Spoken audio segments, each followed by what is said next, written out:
First, I'd like to thank the John M. Olin Foundation and Jim Pearson for providing the support for this very distinguished lunch. Our first guest today is somebody who's very well known to this audience.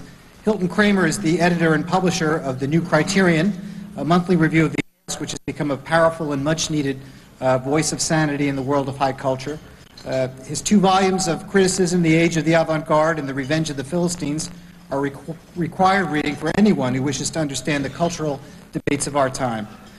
Before founding The New Criterion, Hilton served with distinction as the chief art critic of the New York Times, which, if nothing else, prepared him for the column he now writes for the New York Post, entitled Times Watch, a weekly critique of all the news that's fit to print, that I'm sure you're as addicted to as I am. In the world of art and culture, all roads eventually lead to Hilton Kramer. He's one of those people that made New York City a very interesting place to live and work in, so I'd like to bring Hilton up.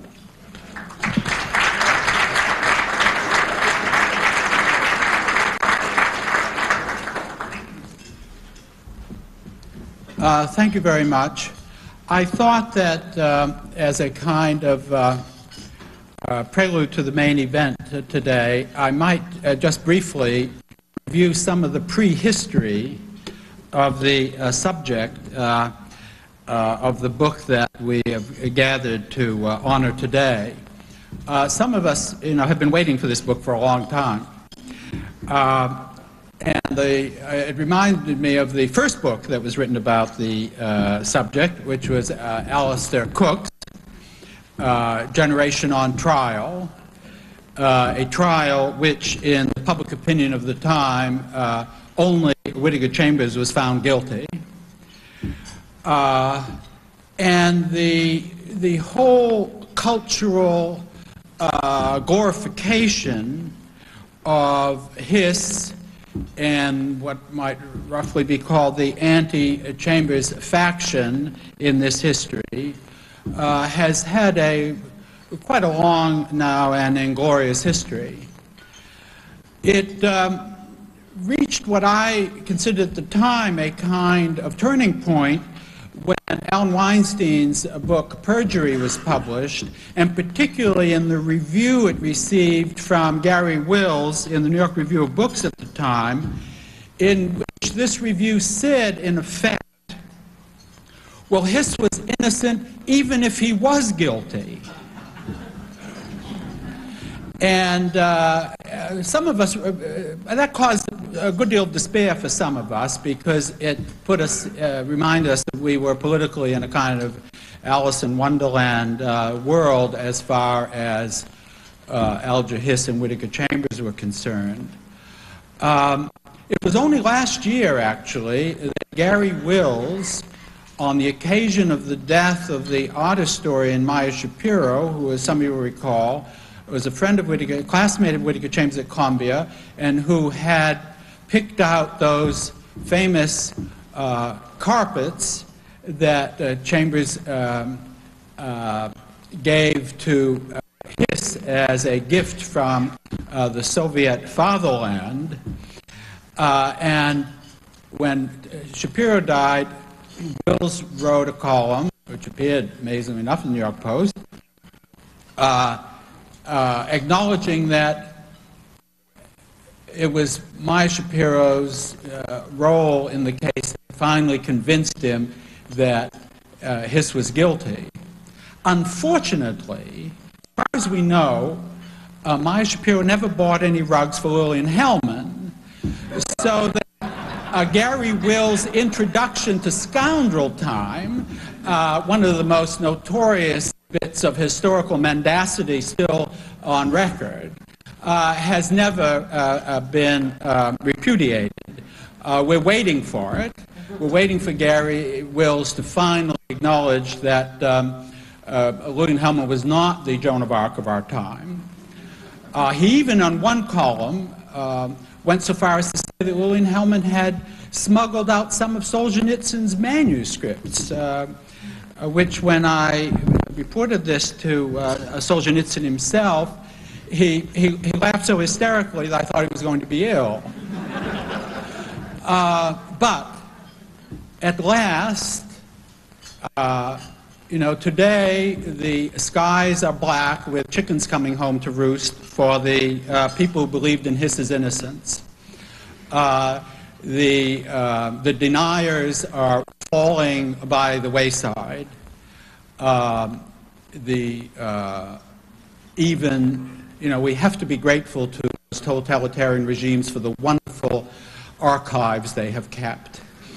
And now that they're being opened up, all denials are approaching an end. And it is a perfect moment for the publication of the book we have come to celebrate today. Thank you.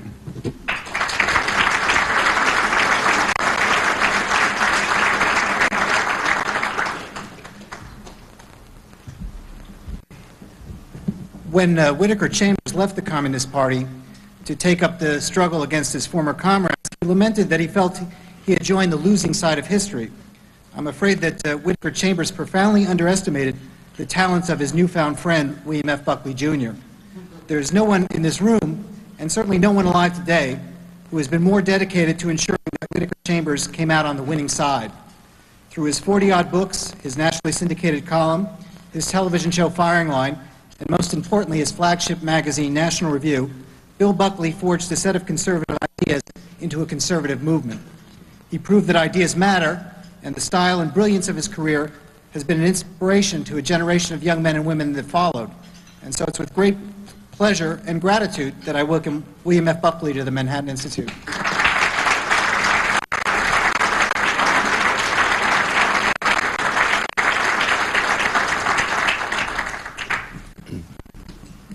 Thank you, Larry. Ladies and gentlemen, I've been asked by management to take a few minutes to introduce our guest of honor.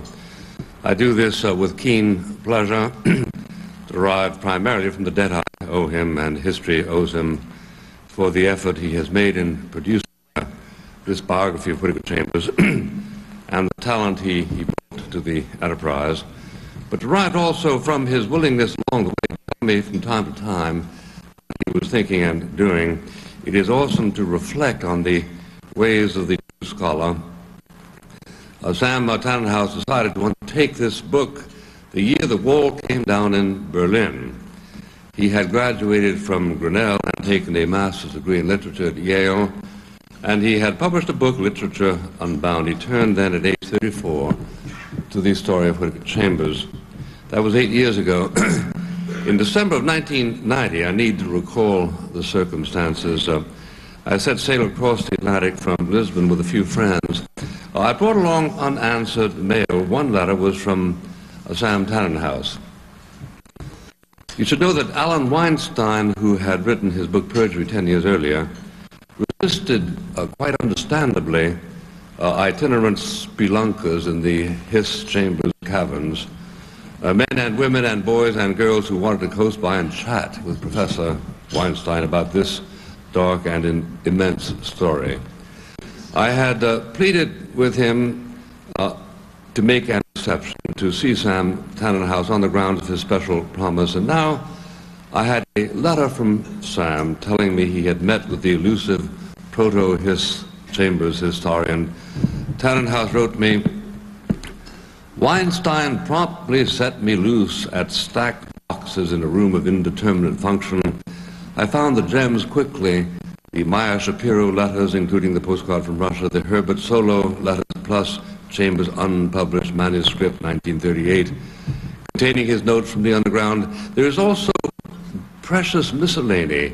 Weinstein himself most gracious. I can tell you're a serious scholar," he said, "and Bill thinks you're okay. You can look at everything I've got. We talked snatches of conversations, 5 minutes here, and a serious dialogue. Within moments, it was clear that on this topic, in all its proliferating complexity, Weinstein has no rival. He knows what routes Communist Party members took to get to Russia, the port of entry, Riga. He knows the inner workings of espionage, the spiraling duplicities, the dense layers of aliases, the disclosures entwined with concealments. He knows Whittaker Chambers. I've read every word Chambers wrote, Weinstein told me, at least that was available in 1980. the year perjury was completed. Whittaker Chambers is, I saw Oedipus, doomed to solve tragic riddles. At one point, Weinstein said, his hand pointed to his files, "I haven't touched this stuff for a dozen years. It follows me. People call, ask questions. I try to avoid them, but then," said Sam, "once we pushed into the intricacies," he said, "I can talk about this for days." Weinstein described with bravura flourishes, Sam wrote, his own discovery, made in Sylvia Salmi's Mexican house, that Whittaker Chambers had told the truth. No doubt you know the story. Weinstein locked up in an eyrie with Solo's papers, the mocking lisp of the water outside the window, sifting through evidence that even Solo had forgotten about, the careful log of dates, the meticulous chronicle of Chambers' breaking party, all of it proving Chambers hadn't lied. This discovery tipped Weinstein onto confusion, almost despair. Of course, he recovered. Only survivors tell such stories for the rest, the cold comfort, the retreat of silence. I read on in that letter in querulous weather in mid-Atlantic with mounting excitement. The exoneration of Whittaker Chambers had been formally accomplished, first by the courts, then by Alan Weinstein. Sam Tannenhouse was engaged, I reflected, in a more ambitious mission, and was proving in this letter his competence to understand the whole of this complicated man whom I had grown to love and revere during the years I knew him, and that we had worked together at National Review. What I sensed, Sam's letter on, Weinstein had also sensed. Chambers contains multitudes, Weinstein said. Also, he said, I didn't do him justice. Finally, he said, after I finished perjury, I was going to write the book you're writing now. Chambers thrived on having multiple lives. You will never get to the truth of it. It was his business to keep it secret. Sam concluded his letter. This was his unstated theme. All preconceptions must be stripped away. It's like entering a dark forest. You see flitting shapes and assume they are birds, but they may be drifting leaves, they may be flying bats, they may be something that isn't supposed to exist. Whatever you happen to think, you must be prepared to disavow. He finished, I'll leave you in peace, but first some lines of verse the other day. They come from Auden's poem on the death of Freud, to Whittaker Chambers. But he went his way down among the lost people like Dante, down to the stinking fosse where the injured lead the ugly life of the rejected, and showed what evil is, not as thought deeds that must be punished, but our lack of faith, our dishonest mood of denial, the concupiscence of the oppressor. I batted out a response to Sam Tannenhouse. I can't begin to tell you, I wrote, straining to keep my laptop secure in the yawing of the seas, how grateful I am for your extraordinary kindness in writing to me in such detail, not only because I find what you say engrossing, but because I read it with enhanced appreciation, knowing how it must drain you to bring it all together. I am increasingly excited by your subtlety and the compass of your curiosity. I write from a boat after a bad preliminary passage. 3,000 miles to go. In my published journal, I concluded, I closed the letter, confident that I might have been let in on the making of a masterpiece. That has proved prophetic. The critics seem, for the most part, agreed with me at long last. I introduced with pride the creator of this remarkable work, Sam Tannenhouse.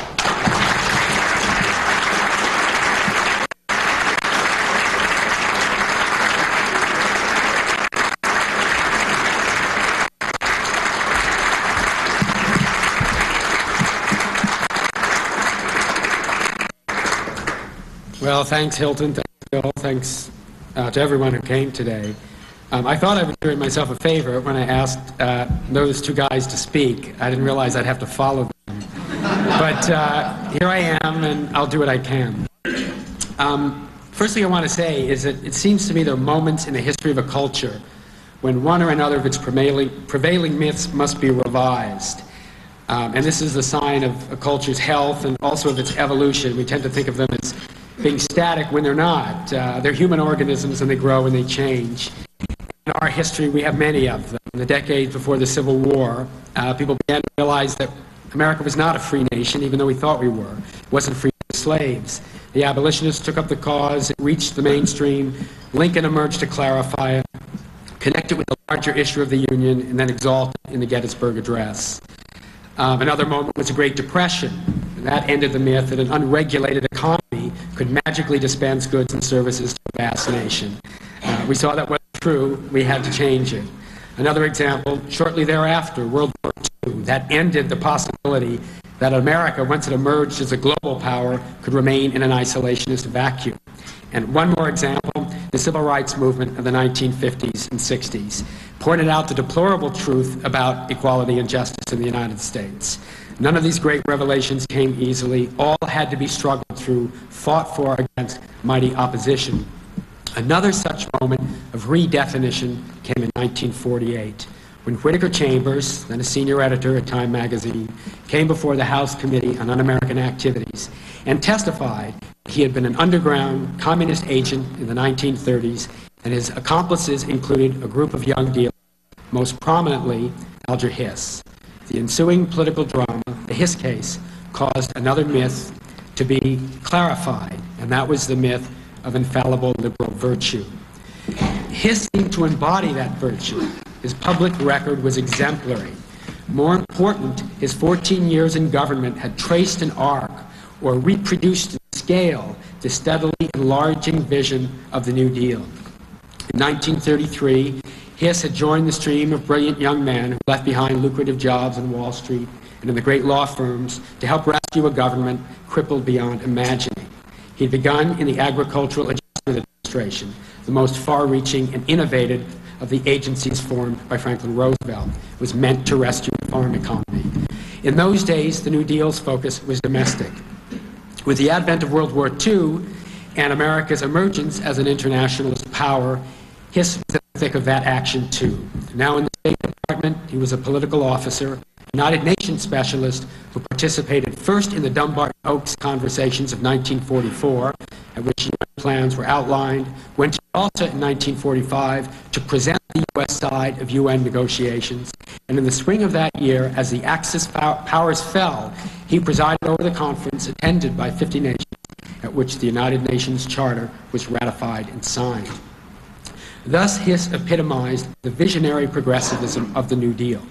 Yet this was the man, said Chambers, who had been his accomplice in Soviet espionage. And Chambers produced the fingerprints, the stolen classified documents which proved it. What is more, we now have documentation from at least two other sources which back the claim. A dossier from Budapest, a version of it also exists in Prague, and intercepted cables released last year by the National Security Agency. But in 1948, it seemed incredible. Like Hiss, who represented all that was best in America, could not possibly be its secret enemy. Hiss must be innocent, for if he was guilty, then who else might not also be? But there is an embarrassing question at the root of this. Namely, why is it that this laudable politics of the 30s consorted so seamlessly with the criminality of the Soviet Union and Stalin? And here I'll pause to say, that remains an unanswered question. In an interesting review of my book by Tom Powers, the great espionage writer, he states that that's a question that really does need to be addressed in a book. That some have written about it to one extent or another. That book does remain to be written. Not by me. I've had my fill of communists. But somebody really ought to do it. This was the question few dared ask in the 1930s. The fewer still would take on in 1948, and that even in our own time causes acute embarrassment. Who says liberals and communists consorted so easily? Not Chambers. It's true that in his book Witness he drew some hyperbolic connections between New Deal liberalism and communism. But it was really Hiss himself who demonstrated how the two beliefs were linked, not by admitting anything. We know Hiss never admitted anything at all. Others who were accused took the Fifth Amendment, but Hiss and his brother Donald denied the allegations, and Alger went further still. It was his conduct during the Hiss case. Arthur Kessler was the first to see this in a piece he wrote for the New York Times Magazine. And we now know for half a century afterward that proved that there had been something amiss in the alliance of the extreme left, New Deal liberals, and communism. Because Hiss and his supporters, those self-described progressives, motivated by a deep-seated love for the common man, discarded all precepts of human decency when it came to slandering Whittaker Chambers. They used rumor, innuendo, outright lies and falsifications to counter his truthful testimony. They painted him as a liar, a psychopath, a spurned homosexual, a drunk. None of it was true. None of it had any basis in reality. All of it was, in fact, contradicted by the record. But it didn't matter. The cause was more important. This was a formula mastered by the communists and their allies, and then later by demagogues like McCarthy. But it was especially appalling to witness it in the person of Hiss and in the actions of his supporters. As Arthur Schlesinger said in a brilliant review of Witness published in 1952, the whispering campaign against Whittaker Chambers is one of the worst in modern memory. John Dos Passos, in that same issue of the Saturday Review, called it a moral lynching by the right-minded people of this country. The crusade began in 1948 and continued up until 1996 when Alger Hiss died, and sadly we saw one last installment in it in last week's New Yorker, in which the homophobic accusations of the Cold War were dusted off and presented to us as the gay studies of the 1990s. The New Yorker has had a venerable tradition of vilifying Chambers, and others have 36 years now after his death. And it was remarkable to me, by the way, when I wrote this book, that no one else had done it. Dolly Parton has 2 biographies. Why didn't Whittaker Chambers have one? At 36 years after his death, he continues to pay the price for telling unwelcome truths. To this day, he continues to be reviled, defamed, all but destroyed. And yet, the picture that we're often given of Chambers has nothing to do with the reality of his life and experience. He was one of the most gifted writers and intellectuals of his generation, recognized as such while barely out of his teens by the likes of Mark Van Doren, Meyer Shapiro, Lionel Trilling, Clifton Fadiman, Louis Zukowski. These are the great names of the 1920s. When I interviewed Shapiro shortly before he died, he told me his chief regret was that Chambers had gotten mixed up with the communists and not been the great poet he was destined to be. Jacques Barzin said the same to me. Lionel Trilling thought so as well. Chambers was meant to be a great American writer. That's really the tragedy of his life. But thereafter, after the Hiss case, he was stamped with the Scarlet A for anti-communist, driven from the fold. The great Polish poet Czesław Miłosz, later won a Nobel Prize, was appalled in the 1950s by the spectacle of Chambers' ostracism. In fact, Miłosz wrote me a letter early on in the project. This is a very important moment for me. Miłosz is one of the great writers in the world, in my view, and one of the great moral witnesses. And he wrote it himself in English, and the English wasn't perfect. But he said, I have no doubt your biography will be an intellectual landmark in American history. No one else had said that to me. No American had. But this great poet and great survivor did. It was the Europeans who understood Chambers best. And so in the dregs of the Hiss case, when he was a pariah in the United States, he traveled abroad, and there was embraced Arthur Kessler, his great soulmate, who himself later estimated his income had been halved in the United States on the basis of the single article he wrote in the New York Times Magazine, in which he defended Chambers' role in the case. So I couldn't help asking myself the question, why did everybody die so much? It wasn't just Hiss and his supporters. It wasn't the pro-Hiss faction. Even those who considered Hiss as, in an eccentric way, Sidney Blumenthal does in The New Yorker, despised Chambers and seemed to have a license to say anything they wish about him. This was the question I had to answer as I wrote the book, because I kind of liked him. And I didn't agree with him all the time, but I wanted people to understand that this was a fuller and richer being than they knew. I had to find some way to make readers sympathize with him. And I had to ask myself who he was. And it seemed to me that much of the dislike of Chambers originated with perceptions of his nature, his habit of being, Flannery O'Connor's phrase. He raised in a home racked by middle-class woe, marital discord, feeling himself adrift in a world where the best and the brightest all shared the ethos of skeptical irony. Chambers very early, and by some irreducible feature in his nature, sensed the connection between the particular misery of his own surroundings and the far greater confusions of the world at large. This finally drove him to communism, a tiny movement in America when he joined it, with a membership of about 10,000. By contrast, the Ku Klux Klan had roughly 1 million members at this same time. That's how marginal communism was. This was in 1925, when Chambers was 24. It was a curious time to become a communist. It was the peak of the Roaring Twenties, a time of prosperity and high spirits, the entire nation on a gaudy spree, as F. Scott Fitzgerald put it. Most of Chambers' generation joined in the fun, but Chambers, with antenna always quivering toward disaster and ruin, knew the good times couldn't last, and they didn't. And when the end came, the same friends who had mocked his enlistment in the Communist Party appealed to him now as a sage. Then came the great tide of radicalism in the 1930s, and Chambers became a well-known figure in New York City. This was another one of the myths that needed to be punctured. Chambers was not obscure at the time he accused Alger Hiss. He was one of the most prominent and well-paid journalists in America. Henry Luce's single favorite writer, friend of James Agee. The two were the in-house geniuses of Time Inc. But even before then, he was very well known. He was a star communist writer and editor, and then became an underground agent. Everyone knew about this. By everyone, I mean New York City's writers, journalists, and intellectuals. His brilliant Columbia classmates, who now stood on the verge of remarkable careers. Chambers, the most gifted of them all, Van Doren's assessment, spurned that. He went underground to serve his communist masters, and his friends were in awe, though they were later loath to admit it. One of the great secrets of Chambers' history, suppressed for many years by those who should have known better, was that in the 1930s he was actually a hero to the intellectual left, admired in the same circles where he would later be denounced.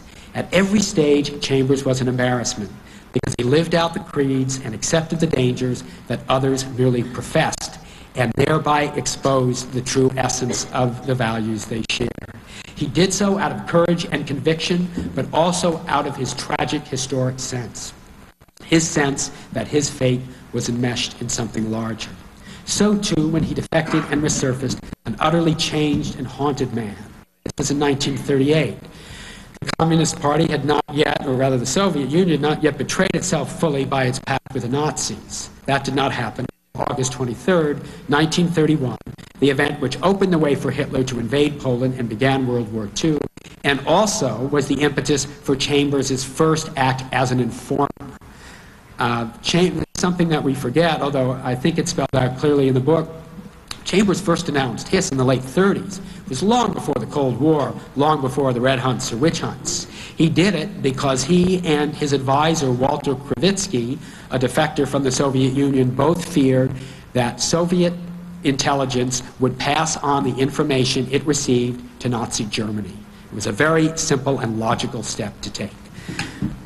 Chambers had seen the pact coming. He even wrote about it in an essay no one published in 1938.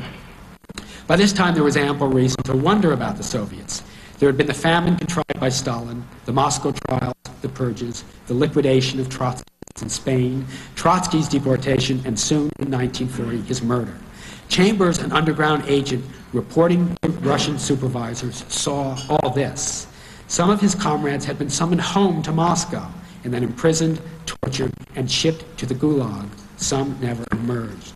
This was the message Chambers brought when he defected, and he found himself labeled a traitor, a fantasist, and a turncoat.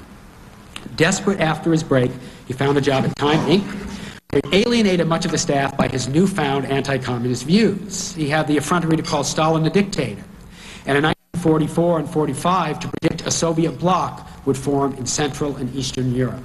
For this, he was called demented and paranoid. by reporters, field reporters, who knew better than Chambers because they read less cynically than he the dispatches handed them by press. And then, of course, came the case and the still uglier formulations. They are still with us, as is the hatred, even though very few persist in denying that nearly everything Chambers said, in many different guises of witness, was true. Again, why? Why the hatred? Some have said it was because of what followed the Hiss case, McCarthyism. Others that it was a matter of class, Hiss the Harvard prince versus Chambers the grubby informer. Some truth to both explanations, but I propose another idea. It has little to do with politics, at least not in the usual sense of partisan differences. It has, I think, everything to do with politics in the larger sense. Politics as the expression of social ethic, of a people's shared identity. We're back to the myths I began with. There's no better index of this particular myth than Lionel Trilling's great novel, The Middle of the Journey, written 1 year before the Hiss case. It includes a character, Gifford Maxim, modeled closely on Chambers. And Trilling, in his last published essay, published in the New York Review of Books, and later published as the introduction to the reissue of The Middle of the Journey, spells out very clearly that Chambers was his model.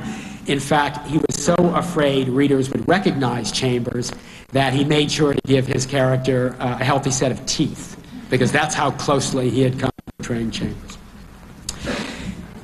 Gifford Maxim, the Chambers character, looms as the book's central figure. The novel is set in 1938, at the time of Chambers' real-life break. And in the novel, Maxim has also broken, and he resurfaces to inform his friends about the truth of communism, the deceits, the murders, the crimes, and those crimes of conscience, sins. All this makes Maxim unloved, as it had made Chambers unloved. But Trilling saw something else. The donnée of the novel, its premise, is that its protagonist, a mildly leftist intellectual named Laskell, has just emerged from a severe illness. The experience has led him to a vision of death, which he is eager to describe to all his friends, the novelty and richness of it. But no one wants to hear about it. Every time he brings up the subject of his near-death experience, his friends change it. It's acutely embarrassing to them. It occurs to Laskell, this is because they, as modern liberals, are frightened of death, because death defies their dream of an always unfolding futurity, and they cannot bear to hear Laskell's darker message. Then, midway through the novel, the Chambers figure emerges, and he is the only one in the book who shows any sympathy to Laskell and grasps the importance of the experience Laskell has had. The two alone are able to talk about this dismaying subject no one else will face. So I propose the reason Chambers made and still makes so many Americans uncomfortable is that his prevailing view of the world and of humanity was tragic and death-filled. And it was this tragic sense that bound him to Alger Hiss, who also grew up in a family of middle-class suffering, who too had witnessed horrors that occurred behind the wall of bourgeois respectability and been profoundly shaped by it. No other communist but Alger Hiss, Chambers wrote in Witness, understood so quietly or accepted with so little fuss or question the fact that the revolutionist cannot change the course of history without taking upon himself the crimes of history. This later bound Chambers to Europeans like Kessler and Milosz and Manisch-Berber and Monroe, who also knew something about suffering and the true meaning of political commitment. What's surprised me most about this book is how well received it's been. Not only because it's nice to hear praise, and I haven't heard only praise, but because there's this overwhelming unanimity of opinion that Hiss is guilty. It's just astonishing to me. I was told just yesterday that the historian Maurice Isserman, who is the leading proponent of the new school of communist history, which argues that communism was really just an indigenous radical movement with no ties to the Soviet Union. Even he liked my book and said it seals the case against Alger Hiss. I was equally surprised by a rather generous review in The Nation, which also conceded Hiss's guilt and the value and significance of a biography of Chambers. I could scarcely believe these notices when I read them, and yet it's true. There now seems to be universal acknowledgement that Hiss lied and Chambers told the truth. In a more coherent world, this would not be surprising at all, since the weight of evidence was always on Chambers' side. More gratifying than the acceptance of the Hiss verdict, though, is a larger realization, still dim in some quarters, but gaining clarity, that Chambers, who early on understood the significance of the Hiss case, must be acknowledged as a man of vision, courage, and moral, and as one of the really commanding figures in modern American history, whose tormented life registered with seismographic delicacy the great upheavals, the changes and reversals that have made this the most terrible and exalted of centuries. The simplest way to put this is in a phrase my editor, Bob Loomis, who unfortunately can't be here today, put it. The Hiss case, he says, is really the Chambers case. The story of this most riveting of political trials begins not with the defendant, but with the accuser. In the truest sense, Chambers was never an accuser at all. He was a confessor, an explainer, who, as his great friend Kessler said, knowingly committed moral suicide to atone for the guilt of a generation. Beginning to emerge, I hope, is a new understanding of Chambers' tragic outlook, its unique combination of humanism and asperity. Perhaps because we now stand at the end of a century and of a millennium, it is possible we really have reached a moment of illumination at which a state of American myth is at last being revised upward toward truth. Unlike so many of the famous political spectacles that followed, the Hiss case really was a tragedy. There would be no happy conclusion, no tidy righting of wrongs, no clean erasures. Chambers was the first to see this and to say it. His most famous utterance came at a moment in the HUAC hearings when his nerves were almost breaking. He had withstood the smears, the innuendo and lies circulated by Hiss and the hatred of a hostile press. And yet when asked by Richard Nixon if he harbored any secret motive in testifying against Hiss, Chambers could say, not in anger but sorrow, "I do not hate Mr. Hiss. We were close friends, but we were caught in a tragedy of history. I have testified against him with remorse and pity, but in a moment of historic jeopardy in which this nation now stands, so help me God, I could not do otherwise." He could speak those words because of his burden, which was also his gift of terrible insight. This tragic knowledge is the theme of my book, so I'd like to read, self-promotion, its last sentences. I'm describing the reaction after Chambers died. To many, Chambers remained a puzzle. He had offered himself to the nation as both sinner and savior. Some saw him as an exemplar of humble martyrdom, others as a monstrous egotist. His moral attitude at times recalled the stoic resignation of the ancient tragedians, at times the anti-heroism of Sartre, Beckett, at times the torment of the twice-born. "You never changed, Whit," his old friend Henry Zolan told him near the end. "You just changed sides." It was true. Each side, in the instant he joined it, seemed outnumbered, but he chose it anyway. This was his secret pride. Since early childhood, when he first awoke to the doom of Earl Avenue, where he grew up, and resolved in his mind to escape it, Chambers had known he could never really be free. The instrument of history was also its captive. "I was about 23, he reflected, when I discovered, rather by chance, that Oedipus went on to Colonus.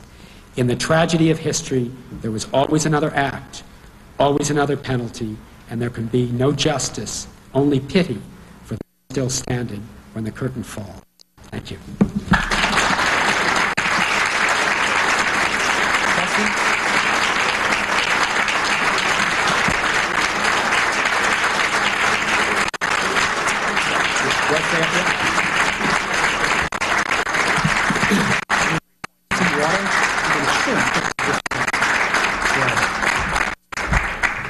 Sam will be right back up. He's just getting a glass of water. We've got about 20 minutes for questions from the floor. I just ask you to be brief and to the point, and we'll get a lot of good discussion in.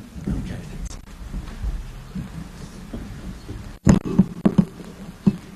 Oh, Eric. Should you introduce yourself? Or, well, this is Eric Bryndell, New York Post and Fox News. He's writing his own book about Venona, is that right? Right. Yeah. Thanks, Sam. You scratch my back and I'll scratch you. I devoted last article, last column to Sam's book. I appreciate back scratching in return. In your book, you emphasize the extraordinary rigor with which Chambers conducted himself in the course of testifying, the care he took not to say things that he didn't know for sure, not to name people as members of the Communist Party when he didn't know they were members, and to insist repeatedly that in view of his own defection in 1938, he couldn't say whether or not Hiss had continued on in the party. We now know, as you point out, from the Venona cables, from FBI and State Department files dating to 1946, that there's considerable evidence that his ties to the Soviet espionage underground actually never terminated during his tenure in government. We also know that when Hiss emerged from prison, he reconstituted, if you will, his social life and allowed to enter it people who at the time of the hearings he said he barely knew, the Lee Pressmans and Nat Witts. I wondered if you could speculate, and speculation is something you endeavored to avoid in the course of the book, and we salute you for it, but I wondered if here you could speculate as to whether or not you think that his ideological proclivities ever changed, and what you think his own mindset was, and what you think his identification with the communist movement came to be, whether it came to end, and when. That's a very tough question, and you're right, I would hesitate to speculate. Many of the points you made are very important. One of those I discovered while researching the book, was unable to include in the final draft, is that Hiss's own radicalism even predated the New Deal. He was, it was interesting to me, he was at Harvard in 1927 when Sacco and Vanzetti were executed, and Hiss's mentor was Felix Frankfurter, who had made the plea, the great Jacques Hughes defending Sacco and Vanzetti. And to some friends, Hiss described how he had attended rallies and vigils on behalf of Sacco and Vanzetti. So did many liberals. This is not to say Hiss is a communist. What it shows, however, is one of the points Eric is making, that his attachment to the familiar, visible face of the left was far different from what he later maintained. As to what happened there, I just have no idea. Maybe you'll discover it in your research. There was a piece Alfred Kazin, I think, wrote. It may have been a review of Alan Weinstein's book 20 years ago in Esquire. And Kazin remarks that he was puzzled when he came to know Hiss in New York, where Hiss cut quite a figure in the 60s and 70s. Kazin said all his friends were communists. This happened when I interviewed Hope Hale Davis, who wrote quite a lovely memoir about the 1930s, which I cite in my book, and as I cite interviews with her. She knew Hiss also in the 70s, had not known him in the underground cell in Washington, but she was astonished to see who was invited to Hiss's, I think, 75th birthday party. It was the old warriors of the left. Hiss's best friend remained John Abt, who had been a Communist Party lawyer until the day he died, and I think finally, some years before he died, is that right, proclaimed that he'd been a communist since the early 30s. That was Hiss's milieu. Did he change his views while those others did not? We have no reason to know. The mask he presented is a remarkable one. I'll take your question after making one more point. It was interesting to me that Chambers lived in deathly fear of Hiss. He really thought Hiss was a Bolshevik, even a better Bolshevik than Chambers himself had been. He go to no lengths to avenge himself against Chambers. We know he never did anything like that. Or we think what we do know is that the man never flinched, and it really is a remarkable testament to some kind of steeliness. Eric, I hope you find that out. You're looking at some Moscow papers, aren't you? Yeah, you may. Yes, sir. John Dyser of the National Review. I wonder why it was Chambers and Hiss reporting Soviet military intelligence rather than the NKVD or the International Department of the Party. It was all so complicated and convoluted back then. There were internecine rivalries among the various groups posted here. It really dated back to the early days of espionage, when the United States was never a very important source of information. When I think I mentioned in the book that when Chambers' first Soviet handler came here, Alex Ulanovsky, it was a disappointment. It was a demotion to come to the United States because all the action was in Asia or in Central Europe. So it was the second raters who got sent here, and they didn't comport themselves very professionally.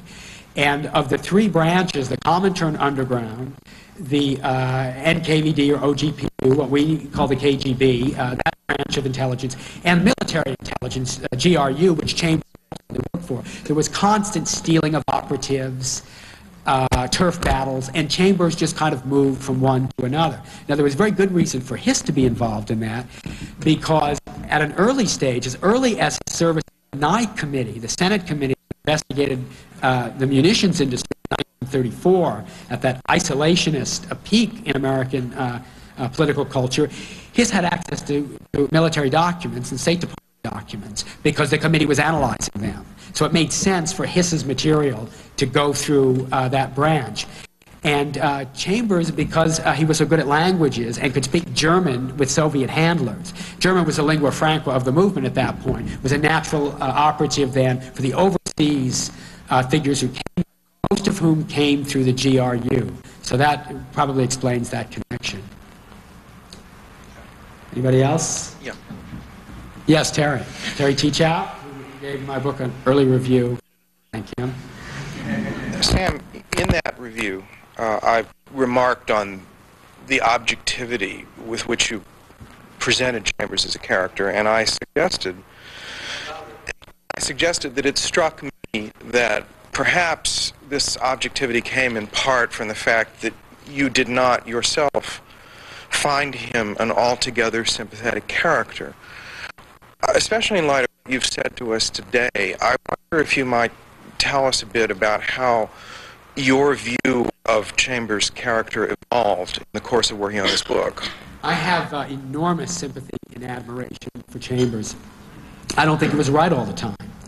And I think, as I say at one point in the book, he remained a Bolshevik all his life, either a Bolshevik of the left or of the right. And he saw the world in Manichaean terms, and sometimes they're not applicable. And I think once or twice they cause a little harm. I began the book fascinated by Chambers and came to admire him more as I worked. You know, the standard story of Biography, he ends up hating his subject. That never happened with me. I found him frustrating at times. There are infinite depths to Chambers.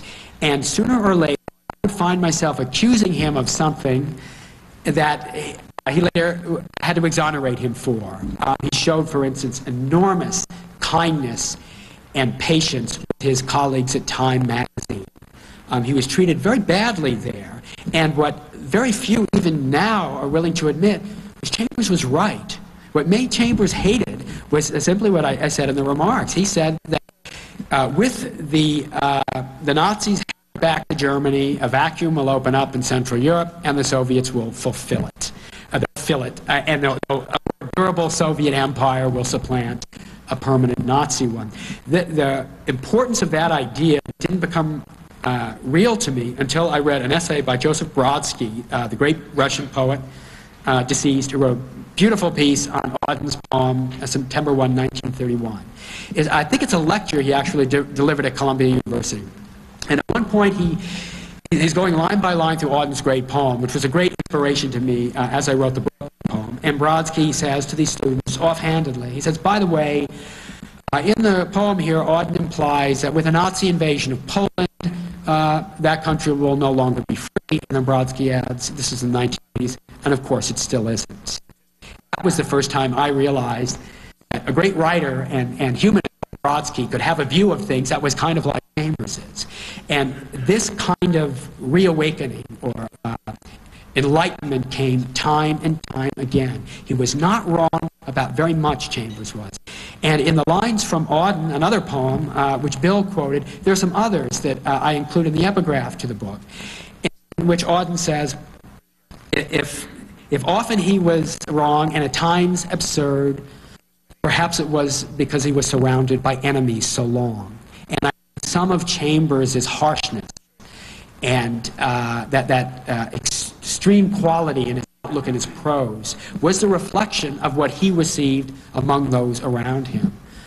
So I ended up having great respect for him. And I really think he is the great political intellectual America produced in that era, and the great tragedy is that he had to live the life he did. And he wasn't a John Dos Passos. He wasn't an Edmund Wilson. This was an era in which political commitment was all, and Chambers alone among his American contemporaries obeyed that summons. And it was he paid the price until the very end. Yes, sir. Why Hiss was so favored over Chambers in a lot of American popular opinion for so many years? The reason, was it because Hiss was thin and attractive, and Chambers was seen as fat and ugly?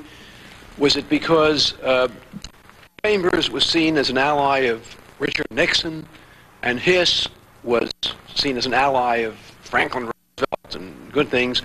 Or is it because of the general, left bias of American intellectuals that someone so clean could do no wrong?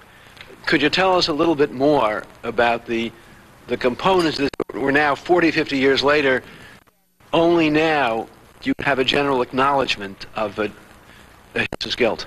I would say the two suggestions you offered rather than the third. Something that's forgotten.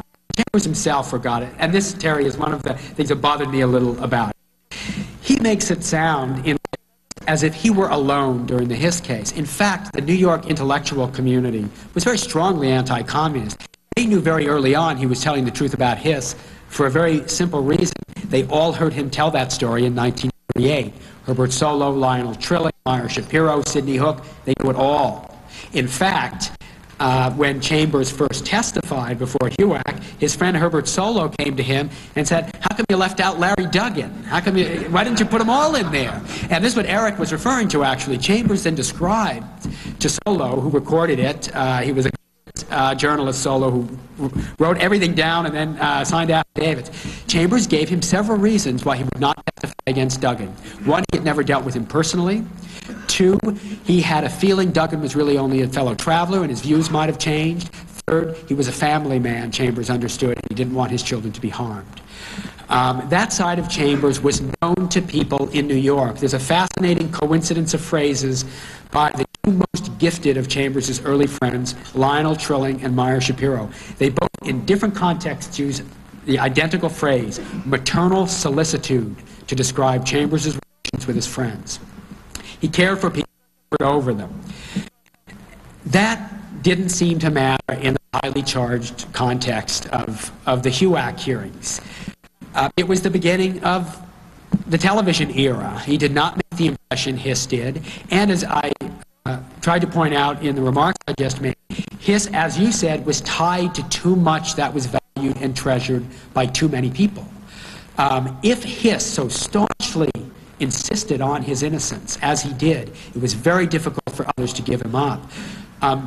It was a revelation to me to learn that his boss, who had hired him at the Carnegie Endowment, John Foster Dulles, told Hiss just to go before the committee and admit he'd messed around with communists in the 30s and say he'd never do it again. To him, to Dulles, it seemed there was enough room to maneuver still within the political culture. This is before McCarthy that a man could say that. Hiss was shrewder than Dulles. Hiss knew if he admitted to anything at all, he was finished. And I think because he followed that very unwavering line, it made an impression on many. And for those who were predisposed to favor him anyway, no one likes an informer or a confessor. And no one has written more scathingly about the informer's role than Chambers himself in Witness. It's a terrible position to be in. Something I didn't get a chance to say in the book, because I never found the right way to say it, was that Chambers all along understood that in one sense Hiss really did have the moral advantage over him, because Hiss never wavered. And Hiss did not apologize for anything.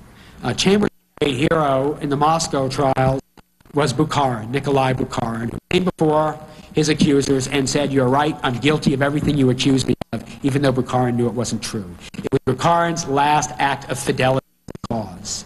Chambers admired Hiss, and some of that conviction, that sense of righteousness, I think reached the public at large.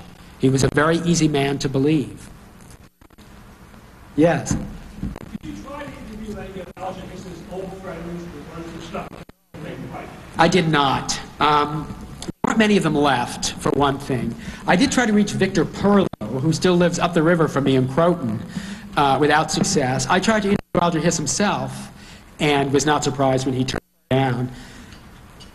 By the time I was deeply into the book, I wasn't sure that I could present myself really sincerely, as an interviewer should, to those particular sources or contacts. I didn't want to interview anyone under false pretext. For instance, I made an appointment to interview with one of his surviving lawyers, very distinguished attorney, Robert von Meeren, who agreed to meet with him in the office at, I think, Debevoise Plimpton. And in the end, I canceled the interview because I knew I could not look him in the eye and say, well, I think maybe Alger really got a bad bum rap, just the way you do, so why don't you tell me how the trial was mishandled? And nor did I think I could get the insights into Hiss that I really wanted. I'm not sure anyone is closer to penetrating Hiss's psyche than Merton did in the great essay he wrote 40 years ago, published in A Part of Our Time. You know, the very first piece is about the relationship between Chambers and Hiss, and Kempton very speculates as to what it might have consisted of. I don't know whether I could have gotten closer than that, and so it seemed to me I should stick to Chambers, let that story come out, and leave it to the reader to fill in the blanks about Hiss, which I myself was unable to fill. One more question. Oh, okay. Yes.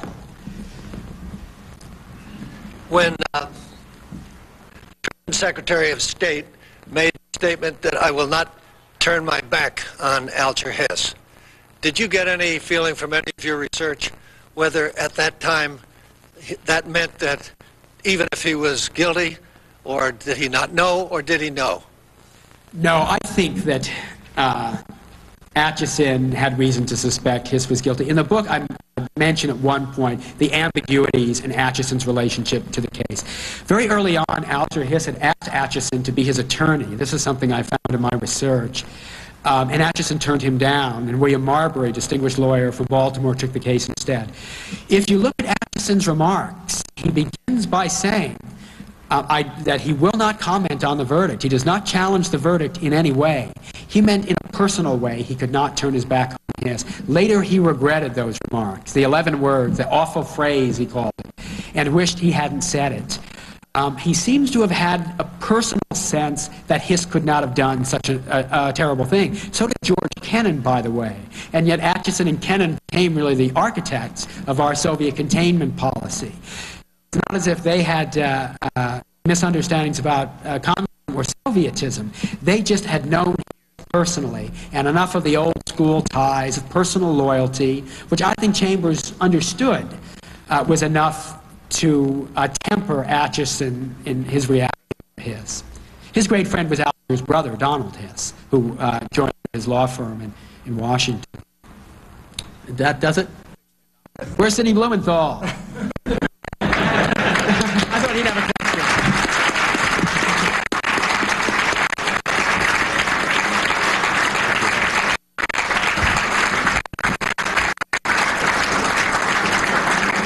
I just want to wish Sam continued success with the book and to thank you all for coming.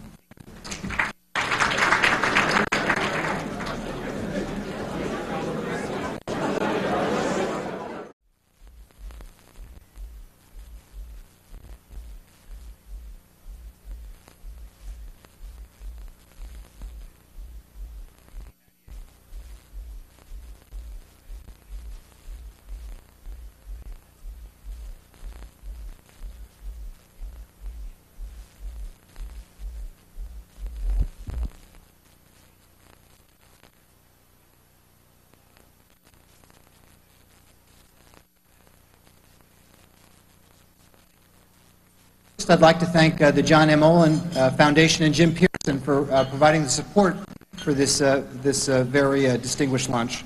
Our first guest today is somebody who's very well known to this audience. Hilton Kramer is the editor and publisher of The New Criterion, a monthly review of the arts, which has become a powerful and much-needed voice of sanity in the world of high culture. His 2 volumes of criticism, The Age of the Avant-Garde and The Revenge of the Philistines, are required reading for anyone who wishes to understand the cultural debates of our time. Before founding the new Criterion, Hilton served with distinction as the chief art critic of the New York Times, which, if nothing else, prepared him for the column he now writes for the New York Post, entitled Times Watch, a weekly critique of all the news that's fit to print, that I'm sure you're as addicted to as I am. In the world of art and culture, all roads eventually lead to Hilton Kramer. He's one of those people that made New York City a very interesting place to live and work in, so I'd like to bring Hilton up.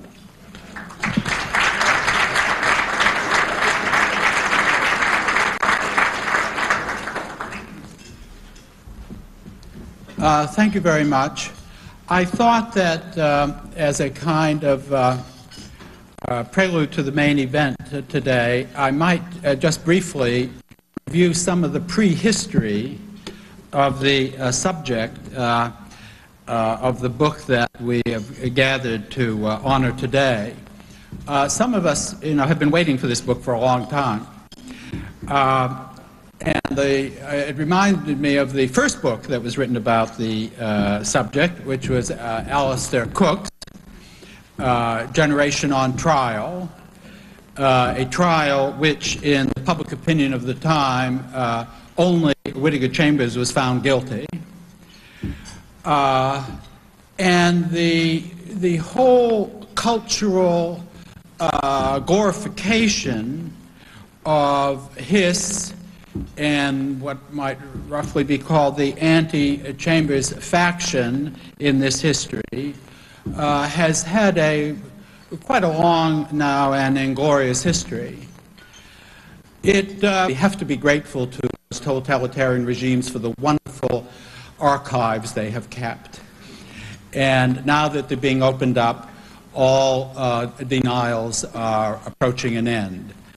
And it is a perfect moment for the publication of the book we have come to celebrate today. Thank you.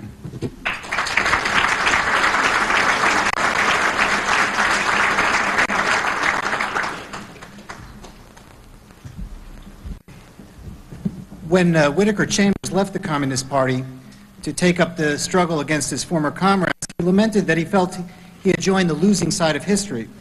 I'm afraid that Whittaker Chambers profoundly underestimated the talents of his newfound friend, William F. Buckley, Jr. There's no one in this room, and certainly no one alive today, who has been more dedicated to ensuring that Whittaker Chambers came out on the winning side. Through his 40-odd books, his nationally syndicated column, his television show Firing Line, and most importantly his flagship magazine, National Review, Bill Buckley forged a set of conservative ideas into a conservative movement. He proved that ideas matter, and the style and brilliance of his career has been an inspiration to a generation of young men and women that followed. And so it's with great pleasure and gratitude that I welcome William F. Buckley to the Manhattan Institute.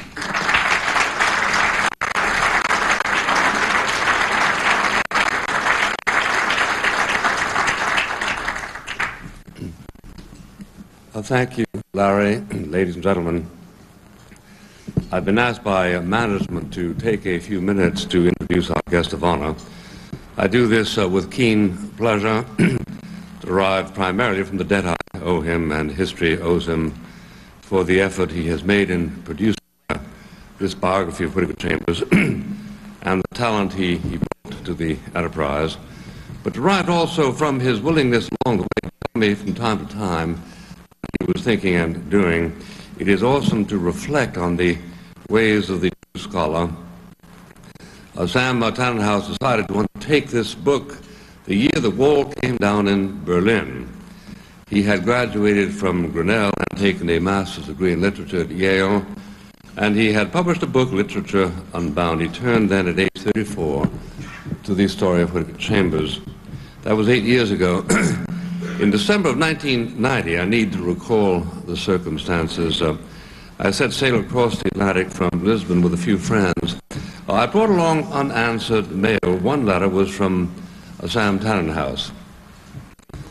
You should know that Alan Weinstein, who had written his book Perjury 10 years earlier, resisted, quite understandably, itinerant spelunkers in the Hiss Chambers caverns, men and women and boys and girls who wanted to coast by and chat with Professor Weinstein about this dark and immense story. I had pleaded with him to make an exception, to see Sam Tannenhouse on the grounds of his special promise. And now I had a letter from Sam telling me he had met with the elusive proto-Hiss Chambers historian. Tannenhouse wrote me, "Weinstein promptly set me loose at stacked boxes in a room of indeterminate function. I found the gems quickly, the Maya Shapiro letters, including the postcard from Russia, the Herbert Solo letters, plus Chambers' unpublished manuscript, 1938, containing his notes from the underground. There is also precious miscellany. Weinstein himself most gracious. I can tell you're a serious scholar," he said, "and Bill thinks you're okay. You can look at everything I've got. Above all, we talked snatches of conversations, 5 minutes here, and a serious dialogue. Within moments, it was clear that on this topic, in all its proliferating complexity, Weinstein has no rival. He knows what routes Communist Party members took to get to Russia, the port of entry, Riga. He knows the inner workings of espionage, the spiraling duplicities, the dense layers of aliases, the disclosures entwined with concealments. He knows Whittaker Chambers. I've read every word Chambers wrote," Weinstein told me, "at least that was available in 1980, the year perjury was completed. Whittaker Chambers is, I saw, Oedipus, doomed to solve tragic riddles." At one point, Weinstein said, his hand pointed to his files, "I haven't touched this stuff for a dozen years. It follows me. People call, ask questions. I try to avoid them, but then," said Sam, "once we pushed into the intricacies," he said, "I can talk about this for days." Weinstein described with bravura flourishes, Sam wrote, his own discovery, made in Sylvia Salmi's Mexican house, that Whittaker Chambers had told the truth. No doubt you know the story. Weinstein locked up in an eyrie with Solo's papers, the mocking lisp of the water outside the window, sifting through evidence that even Solo had forgotten about, the careful log of dates, the meticulous chronicle of Chambers' break with the party, all of it proving Chambers hadn't lied. This discovery tipped Weinstein onto confusion, almost despair. Of course, he recovered. Only survivors tell such stories. Reached what I considered at the time a kind of turning point when Alan Weinstein's book Perjury was published, and particularly in the review it received from Gary Wills in the New York Review of Books at the time, in which this review said, in effect, well, Hiss was innocent even if he was guilty. And some of us, that caused a good deal of despair for some of us, because it put us, reminded us that we were politically in a kind of Alice in Wonderland world as far as Alger Hiss and Whittaker Chambers were concerned. It was only last year, actually, that Gary Wills, on the occasion of the death of the art historian Maya Shapiro, who, as some of you will recall, was a friend of Whittaker, classmate of Whittaker Chambers at Columbia, and who had picked out those famous carpets that Chambers gave to Hiss as a gift from the Soviet fatherland. And when Shapiro died, Wills wrote a column, which appeared, amazingly enough, in the New York Post,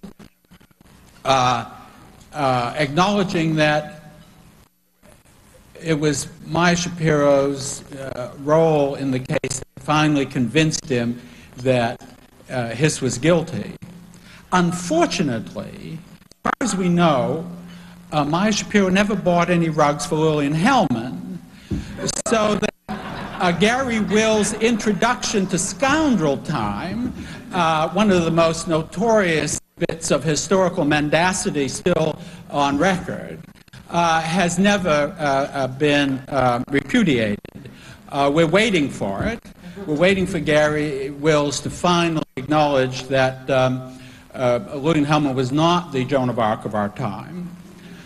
He even, on one column, went so far as to that Lillian Hellman had smuggled out some of Solzhenitsyn's manuscripts, which when I reported this to Solzhenitsyn himself, he laughed so hysterically that I thought he was going to be ill.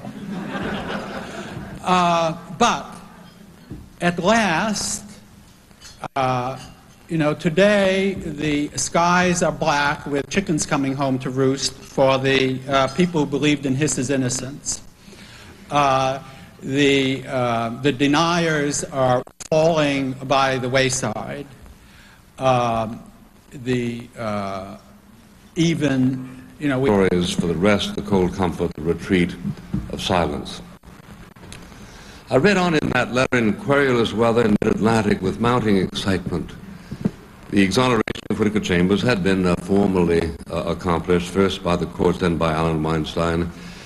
Sam Tannenhouse was engaged, I reflected, in a more ambitious mission, and was proving in this letter his competence to understand the whole of this complicated man whom I had grown to love and revere during the years I knew him, and that we had worked together at National Review. What I sensed, Sam's letter on, Weinstein had also sensed. Chambers contains multitudes, Weinstein said. Also, he said, I didn't do him justice. Finally, he said, after I finished Perjury, I was going to write the book you're writing now. Chambers thrived on having multiple lives. You will never get to the truth of it. It was his business to keep it secret. Sam concluded his letter. This was his unstated theme. All preconceptions must be stripped away. It's like entering a dark forest. You see flitting shapes and assume they are birds, but they may be drifting leaves, they may be flying bats, they may be something that isn't supposed to exist. Whatever you happen to think, you must be prepared to disavow. He finished, I'll leave you in peace, but first some lines of verse the other day. They come from Auden's poem on the death of Freud, to Whittaker Chambers. But he went his way down among the lost people like Dante, down to the stinking foss where the injured lead the ugly life of the rejected, and showed what evil is, not as thought deeds that must be punished, but our lack of faith, our dishonest mood of denial, the concupiscence of the oppressor. I batted out a response to Sam Tannenhouse. I can't begin to tell you, I wrote, straining to keep my laptop secure in the yawing of the seas, how grateful I am for your extraordinary kindness in writing to me in such detail, not only because I find what you say engrossing, but because I read it with enhanced appreciation, knowing how it must drain you to bring it all together. I am increasingly excited by your subtlety and the compass of your curiosity. I write from a boat after a bad preliminary passage. 3,000 miles to go. In my published journal, I closed the letter, confident that I might have been let in on the making of a masterpiece. That has proved prophetic. The critics seem, for the most part, agreed with me at long last. I introduced with pride